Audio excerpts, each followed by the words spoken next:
Hello, അസ്സലാമു അലൈക്കും. ഇന്നിപ്പോൾ ഞാൻ നിങ്ങൾക്ക് പരിചയപ്പെടുത്തുന്നുള്ളത് വളരെ വെറൈറ്റി ആയിട്ടുള്ള ഒരു ഡിഷാണ്. അതായത് പ്രോൺസ് കുനാഫ.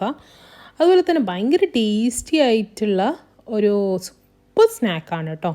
അപ്പോൾ നമുക്ക് എങ്ങനെ ഇത് എളുപ്പത്തിൽ ഉണ്ടാക്കാമെന്ന് നോക്കാം. അപ്പോൾ ഞാനിവിടെ ഒരു 1/2 കിലോ ചെമ്മീനാണ് എടുത്തിട്ടുള്ളത്. കുറച്ച് വലുപ്പത്തിലുള്ള ചെമ്മീനാവണേ. ടൈഗർ പ്രോൺസ് അല്ല, എന്നാലും കുറച്ച് നല്ല വലുപ്പത്തിൽ, അത്യാവശ്യം നല്ല വലുപ്പത്തിലുള്ള ചെമ്മീൻ്റെ നാര് കളഞ്ഞിട്ട് ക്ലീൻ ചെയ്തെടുത്തതാണ്.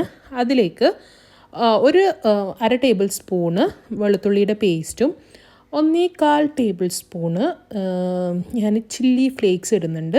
1 ടേബിൾ സ്പൂണ് ഒറിഗാനോ ആഡ് ചെയ്ത് കൊടുക്കുന്നുണ്ട് കേട്ടോ. പിന്നെ ഒരു 1.5 ടേബിൾ സ്പൂണ് സോയാ സോസും ഞാൻ ആഡ് ചെയ്യുന്നുണ്ട്. എന്നിട്ടൊന്ന് നമുക്ക് ഇതിനെ മിക്സ് ചെയ്തിട്ട് എടുക്കണം. അപ്പോൾ നമുക്ക് നമ്മുടെ സോയാ സോസിൽ ഉണ്ടാവുന്ന ഉപ്പിൻ്റെ ഒരു കൺസിസ്റ്റൻസി നോക്കിയിട്ട് വേണം ഉപ്പ് ആഡ് ചെയ്യാൻ. ഒരുപാട് ഉപ്പ് ആഡ് ചെയ്തിട്ടൊരു നാടൻ ടച്ചിലേക്ക് നമുക്ക് പോകേണ്ടയില്ല. ഒരു കുറച്ച് ഉപ്പൊന്ന് ആഡ് ചെയ്തിട്ട് കൊടുക്കാം കേട്ടോ. നിങ്ങളൊന്ന് നോക്കി നോക്കാം നിങ്ങളുടെ ഒരു കണക്കിന്. അപ്പോൾ ഇത്രയേ ഉള്ളൂ മാരിനേഷന്. എളുപ്പത്തിൽ നമ്മൾക്ക് മാരിനേറ്റ് ചെയ്തിട്ട് എടുക്കാൻ പറ്റുന്ന ഒരു ചെമ്മീൻ്റെ റെസിപ്പിയാണ്. ഇനി ഇത് നമ്മുടെ കുനാഫയുടെ ഡോ. ഇപ്പം കേരളത്തിൽ സുലഭമായി ലഭിക്കുന്ന ഒന്നാണ് കുനാഫയുടെ ഡോ.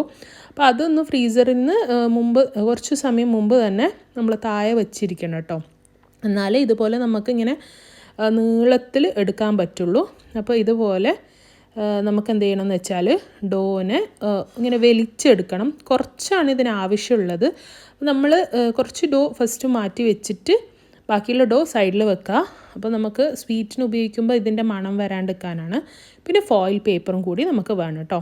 എന്നിട്ട് ഇതുപോലെ ഇങ്ങനെ പരത്തി വെച്ച് പിന്നെ നമ്മൾക്ക് ഒരു ചെമ്മീൻ എടുത്തിട്ട് ഈ ചെമ്മീനിലോട്ടേക്ക് നമ്മുടെ ഈ കുനാഫാനെ ഇങ്ങനെ റാപ്പ് ചെയ്തിട്ട് കൊടുക്കുക. നമ്മളിങ്ങനെ എന്താ പറയുക, ഇതുപോലെ ഇങ്ങനെ ചുറ്റി കൊടുക്കുക കേട്ടോ.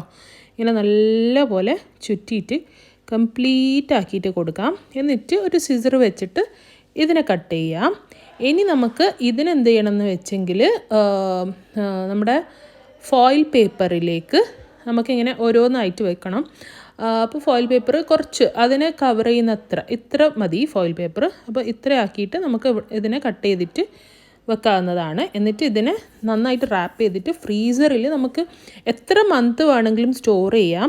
ഒന്ന് തണുക്കണം കേട്ടോ. 2 മണിക്കൂർ തണുത്ത പിന്നെ മാത്രമാണ് ഇത് നമുക്ക് ഓയിലിട്ടിട്ട് പൊരിക്കാൻ പറ്റുള്ളൂ. പിന്നെ ഒരു അബദ്ധം പറ്റി, എൻ്റെ ഓയിലിട്ടിട്ട് പൊരിക്കുന്ന വീഡിയോ എൻ്റെ കയ്യിൽ നിന്ന് മിസ്സായിപ്പോയി. അപ്പോൾ ഞാൻ പറഞ്ഞുതരാം. അപ്പോൾ നിങ്ങൾ എന്ത് ചെയ്യണമെന്ന് വെച്ചാൽ എണ്ണ നല്ല പോലെ ഫുള്ളായിട്ട് ചൂടായ പിന്നെ അല്ല നമ്മൾ ചെയ്യേണ്ടത്. ഒരു മീഡിയം ചൂടാവില്ലേ, മീഡിയം ടു ഹൈ ചൂടാവില്ലേ, ആ ചൂടായ പിന്നെ നിങ്ങൾ ഫ്ലെയിം നന്നായിട്ട് കുറച്ച് വെക്കാം. എന്നിട്ട് ഇതിട്ട് കൊടുക്കുക. ഇല്ലെങ്കിൽ എന്താവെന്ന് വെച്ചാൽ കുനാഫയുടെ ഡോ പെട്ടെന്ന് കരിഞ്ഞു പോവും, ഉള്ളിലെ ചെമ്മീൻ വേവാണ്ടും കിട്ടും. അപ്പോൾ നമ്മളുടെ പൊതുവേ പ്രോൺസിൻ്റെ കുക്കിംഗ് ടൈം വളരെ കുറവാണ്. അപ്പോൾ 2 സൈഡും കൂടിയിട്ട് നമുക്ക് ഒരു 4-5 മിനിറ്റിൽ ഇത് കുക്ക് ചെയ്തിട്ട് എടുക്കാൻ പറ്റുന്ന, ഒരു എളുപ്പം ചെയ്തെടുക്കാൻ പറ്റുന്ന അടിപൊളി സ്നാക്കാണ്. നിങ്ങൾ എന്തായെങ്കിലും ട്രൈ ചെയ്ത് നോക്കണം.